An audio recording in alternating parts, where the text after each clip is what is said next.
हम एक अच्छा कौम और नए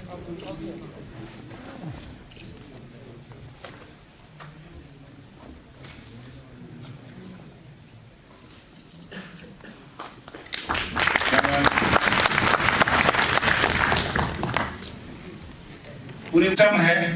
इस सब को हमें रूट से ही बाहर निकालना है। इस सब के लिए हमें एकजुट होकर किताबें पढ़िए। कहीं रेडिकलाइजेशन की कोई गुंजाइश नहीं है। मैंने भी पहले कुछ थोड़ी सी पहले बताया था कि ये अनपढ़ की ये जहालत है जो ऐसा सिस्टम तैयार कर रहे हैं। उस सिस्टम को बदलने के लिए हमने एक मौलवी, मुफ्ती साहिबान, साथ में सोशल वर्कर, जितने भी लेडीज सोशल वर्कर, उलमा इकराम और बाकी प्यारे भाई और बहनों और बुजुर्गों, मैं आपके सामने आपका ज़्यादा टाइम ना लेते हुए, यहाँ पे बहुत आलम लोग बैठे हैं, तो हो सकता है मेरे इन चंद अल्फाज में कोई कोताही भी हो सकती है, उसके लिए माफ़ी चाहूँगी पहले से ही। आपकी खिदमत में मैं ख़वातीन के इज्जत व विकार के मुतालिक इज़हार ख्याल करना चाहूँगी। हम इस दुनिया की रौनक हैं, हम ही से ये दुनिया जन्नत है। हम माए हैं, हम बहनें हैं, हम बेटियां हैं, हम इज्जत हैं। खेतों से खलियानों तक, चूल्हों से महलों मशीनों तक, जिस राह पे हमारे कदम पड़े, हर कदम के नीचे जन्नत है। हम इस दुनिया की रौनक है, हमसे ही ये दुनिया जन्नत है। एक मरतबा हज़रत मूसा सल्लल्लाहु ने अल्लाह ताला से पूछा कि ए मेरे परवरदिगार, जब आप किसी बंदे से खुश होते हैं तो उसे क्या अता करते हैं? मेरे रब ने जवाब दिया, मैं उसे एक बेटी अता करता हूँ। मूसा सल्लल्लाहु अलैहि वसल्लम ने फिर सवाल किया, अगर आप और ज्यादा खुश होते हैं तो उसे इनाम में और क्या अता करते हैं? तो जवाब मिलता है कि मैं उसे एक और बेटी अता करता हूँ, और इन बेटियों की परवरिश, बेहतरीन परवरिश करने पर इस शख्स को जन्नत की बिशारत दी गई। सुभान अल्लाह। कि मैं जसारत नहीं कर सकता था इतने बड़े उलमा के बीच मजहब के बारे में कुछ बोलूं, लेकिन छोटी सी एकेडमिक इंटरेस्ट है। उस एकेडमिक इंटरेस्ट में वायलेंस स्टडी, उसकी सोशल इम्पैक्ट्स और उससे रास्ता कैसे निकल सकता है बाहर निकलने का, उस पर थोड़ी सी अल्फाज बोल दूं। थोड़ा सा वर्क मैंने किया है तो आप सब तक पहुंचाऊं। लेकिन एक चीज अर्ज कर लूं कि मेरा फोकस यहाँ गवर्नमेंट नहीं है।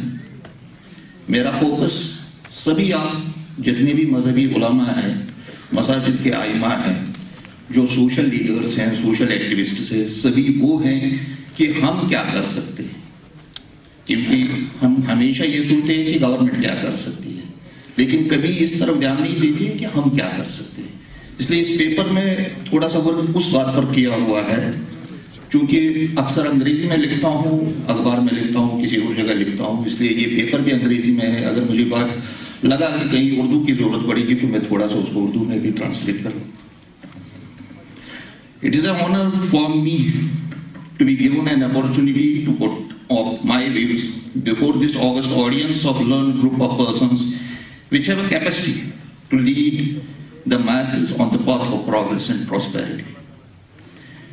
Your personality as scholars of great belief in Islam have a responsibility to lead our fight against challenges of poverty eradication, menace of illiteracy and unemployment, along with socio-economic development. आज आप सब एक जगह इकट्ठे हुए हैं और जो सही सूत्र हैं उसे आवाम के हर एक व्यक्ति तक पहुंचाने की जो पहल यहाँ हुई है, मैं खुले दिल से उसकी प्रशंसा करता हूँ। निश्चित रूप से काबिल तारीफ और ये जम्मू कश्मीर के इतिहास में मैं मानता हूँ कि मील का पत्थर साबित होगा। मैं आप सभी का इस्तकबाल करता हूँ और ये कहना चाहता हूँ कि अगर हमारे घर में, समाज में कोई समस्या है तो मुझे लगता है कि उसे मिल बैठ करके हम तय कर सकते हैं और वही रास्ता हमें मंजिल तक पहुंचा सकता है। जो दूसरे रास्ते हैं उससे मंजिल न आज तक मिली है इस लंबी यात्रा के बाद भी, न आगे कभी मिलेगी। मैं समझता हूं कि इस पर हम सबको सोचने की जरूरत है।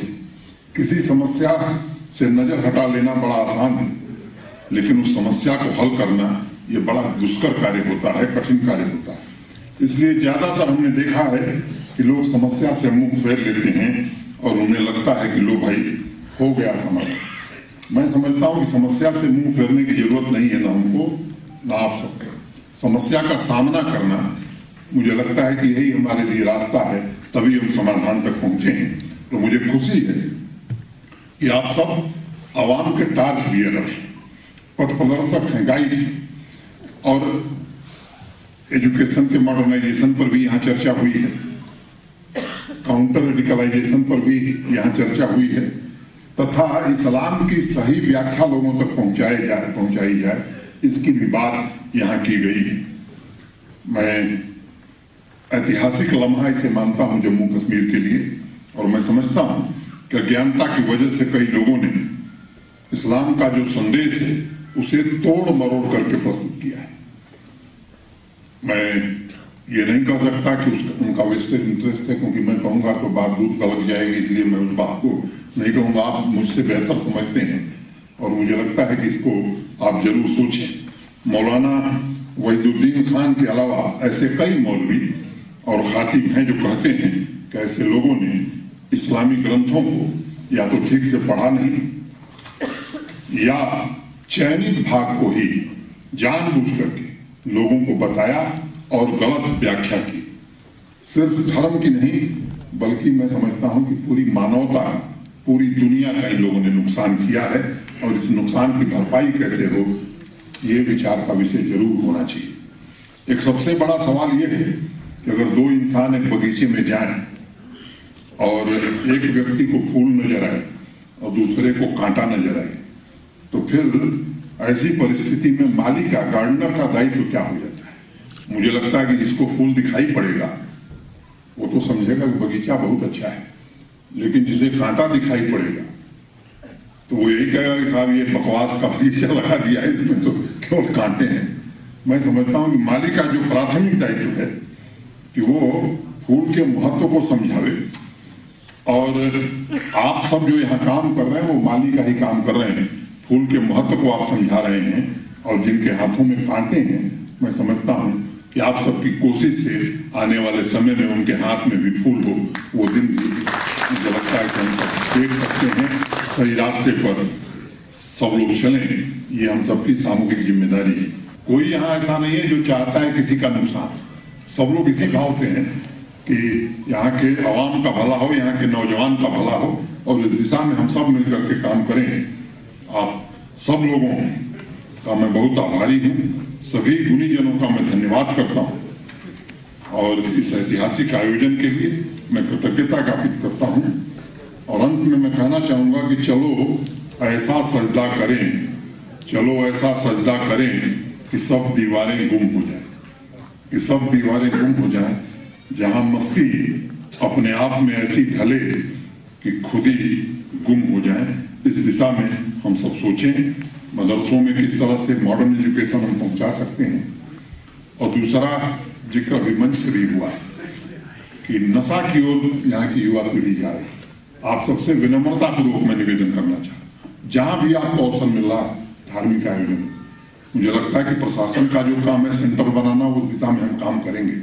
लेकिन मैं आपसे विनम्रता पूर्वक निवेदन करना चाहता हूं कि आप भी जहां भी जाएं, मैं समझता हूं कि नौजवान को इस बात के लिए आगाह करने की जरूरत है कि ये साइलेंट किलर, इससे जितना बड़ा नुकसान होगा शायद उसकी हम कल्पना नहीं कर सकते हैं। अलग अलग हिस्सों में बहुत सारे मदरसे हैं, और उन मदरसों में भी मॉडर्न एजुकेशन हो, इसमें जो हमको सहयोग करना है वो हम सहयोग करेंगे। लेकिन प्रशासन चाहे भी तो वो काम नहीं कर सकता जब तक आप सब, मुझे लगता है कि इसकी मानसिकता नहीं बनाएंगे, इसका वातावरण नहीं बनाएंगे। मैं फिर से आयोजकों को और आप सबको हृदय से धन्यवाद देता हूं, और उम्मीद करता हूं कि हम सब मिलजुल करके जम्मू कश्मीर का जो गौरव, इस गौरव को बहाल करने और इसका जो उचित स्थान है देश में, मुझे लगता है कि वह स्थान दिलाने में हम सब सफल होंगे। बहुत बहुत धन्यवाद। नमस्कार। जय भारत।